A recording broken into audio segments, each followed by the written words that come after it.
Pangungusap na walang paksa. So, ang pangungusap na walang paksa ay kilala bilang di tumutukoy na pangungusap o walang paksa. So, ito ay isang pangungusap na hindi tuwirang naglalahad ng isang tiyak na tao, bagay o pangyayari. So, ang pangungusap na ito ay nagbibigay ng ideya o pahayag ngunit hindi naglalaman ng paksa na tinutukoy ng pangalan o panghalip.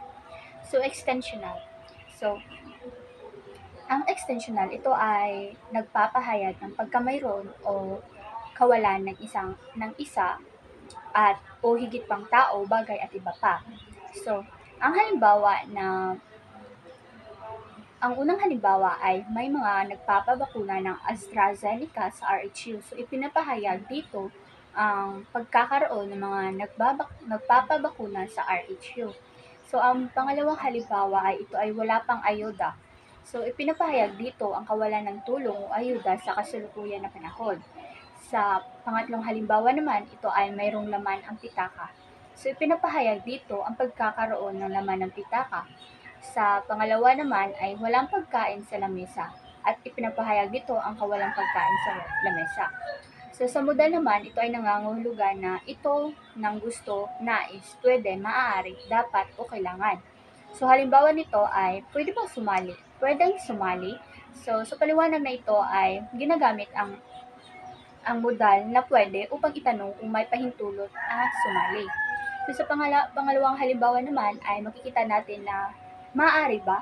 So sa ano naman nito ay ang maaari, ang ginamit na modal ay maaari upang tanungin kung may pahintulot o posibilidad. Sa halimbawa naman ay sa pangatlo naman ay sambitla. So ang sambitla ito ay tinutukoy ang mga iisahin o dadalawahin pantig na nagpapahayag ng mga matinding damdamin. So ito ay ang halimbawa na ito ay aray. So ito ay isang sambitla na nagpapahayag ng sakit o kirot. Sa pangalawa namang halimbawa ay grabe. So ito ay isang sambitla na nagpapahayag ng pagkamangha o gulat. At ang padamdam naman ay nagpapahayag ng matinding damdamin ng mga ito. So sa halimbawa na ito ay bilis. So ito ay isang padamdam at nagpapahayag ng hinahangad ng mabilis na kilos. Sa pangalawa naman ay ito ay isang padamdam na nagbibigay ng suporta o inspirasyon ng isang tao. So sa panawag naman ay ito ay vocative. Vocative. So maaari itong iisahing salita o panawag ng mga kamag-anak. So halimbawa nito ay Arthur. So ito ay isang panawag na tumatawag ng isang tao na may pangalan na Arthur. At ito naman, at ang pangalawang halimbawa naman, ito ay tumatawag sa isang ate o mas matandang babae. So sa pamanahon naman ay may dalawang uri ito.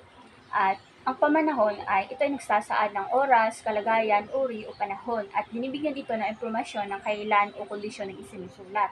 So ang dalawang uri nito ay phenomenal at temporal. So sa phenomenal, ito ay isang pamanahon na naglalarawan ng mga pangyayari o kalagayan ng isang sa kalikasan o kapaligiran.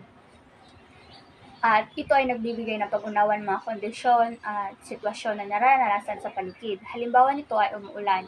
So ipinapahayag dito na ang pangyayari ng pag-ulan sa kasalukuyan at ang pangalawa naman ay bumabagyo. So ipinapakita nito ang kondisyon ng panahon ng malakas na pag-ulan o hangin. Sa temporal naman ay ito ay pamanahon na naglalarawan ng kalagayan o oras o panandalian o pansamantala lamang. So ang halimbawa na ito ay umaga na at ipinapahayag nito ang oras sa pang-araw-araw kung saan ang araw ay nagiging mas mataas at nagiging mas mataas na sa kalangitan. At ang pangalawang halimbawa ay alas 2 na. So ito ay specific yung oras ng 2 oras. Sa pangatlo naman ay araw ng patay at naglalarawan ito ng isang pangyayaring kultural na kinasasaniban sa tiyempo. At ang pang-apat naman ay kaarawan ko na. So isinasalaysay nito ang pagsapit ng espesipikong araw o okasyon ng nagsasalita. So sa formulasyong panlipunan naman ay sa formulasyong naman ay ito ay panghuling ng ayos na pangungusap. So ang halimbawa nito ay magandang umaga. So ito ay isang formulasyong panlipunan na pagbati sa umaga at ang pangalawa naman ay ito ay salamat po na palagi nating ginagamit kung nagbibigay tayo ng na salamat po. So, ito ay isang formulasyong panlipunan na nagpapahayag ng pasasalamat na may pangunahing pangalan. So, ang lahat ng nabanggit kanina ay ito ay malinaw na mas pinadali ang pag-unawa ng bawat kategorya ng pangungusap sa pagsusuri at pagsusuri ng bawat isa. So, dumako naman tayo sa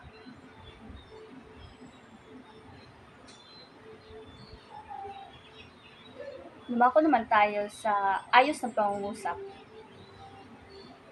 So, ang ayos sa pangungusap ay isang patakaran ng pagsasaayos ng mga bahagi ng mga pangungusap upang mas malinaw ang kahulugan ng malinaw na kahulugan at narito ang mga halimbawa.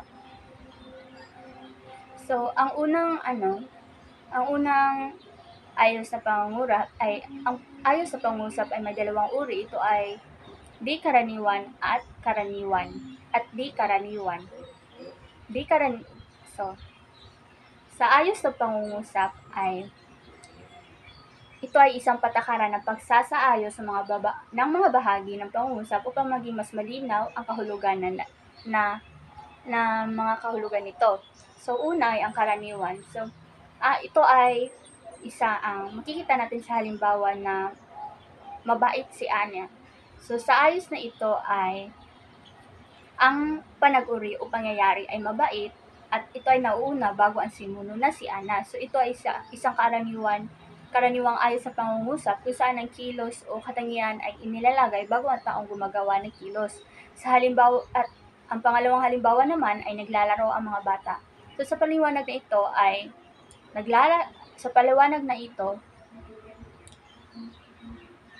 sa pangungusap na ito ay ang kilos na naglalaro ay ang nangunguna bago ang sinuno na ang mga bata. So, ito ay nagpapakita ng pangkaraniwang ayos kung saan ang kilos ay mas pinapansin bago ang gumagawa nito. At ang huling halimbawa ay sinigang ang aming ulam. Sa pangungusap na ito, ang pangyayari ay sinigang ay nauuna bago ang sinuno na ang aming ulam. So, ito ay isang halimbawa ng pangkaraniwang ayos kung saan ang paglalarawan ng ulam ay nangunguna bago ang nagpre-prepare nito. Sa pangalawa naman ay di karaniwan o kabalikan. So, sa halimbawa na si Ana ay mabait, sa di karaniwang ayos, ang simuno na Ana ay nauuna bago ang pangyayari o ang kilos na mabait. So, sa karaniwang ito, may panandang ito ay ginagamit upang bigyang diin o baliktarin ang ayos ng pangungusap. At pangalawang halimbawa ay ang mga bata ay naglalaro. Sa di karaniwang ayos, ang mga bata ay ito ay yung simuno at nangunguna bago ang kilos na naglalaro.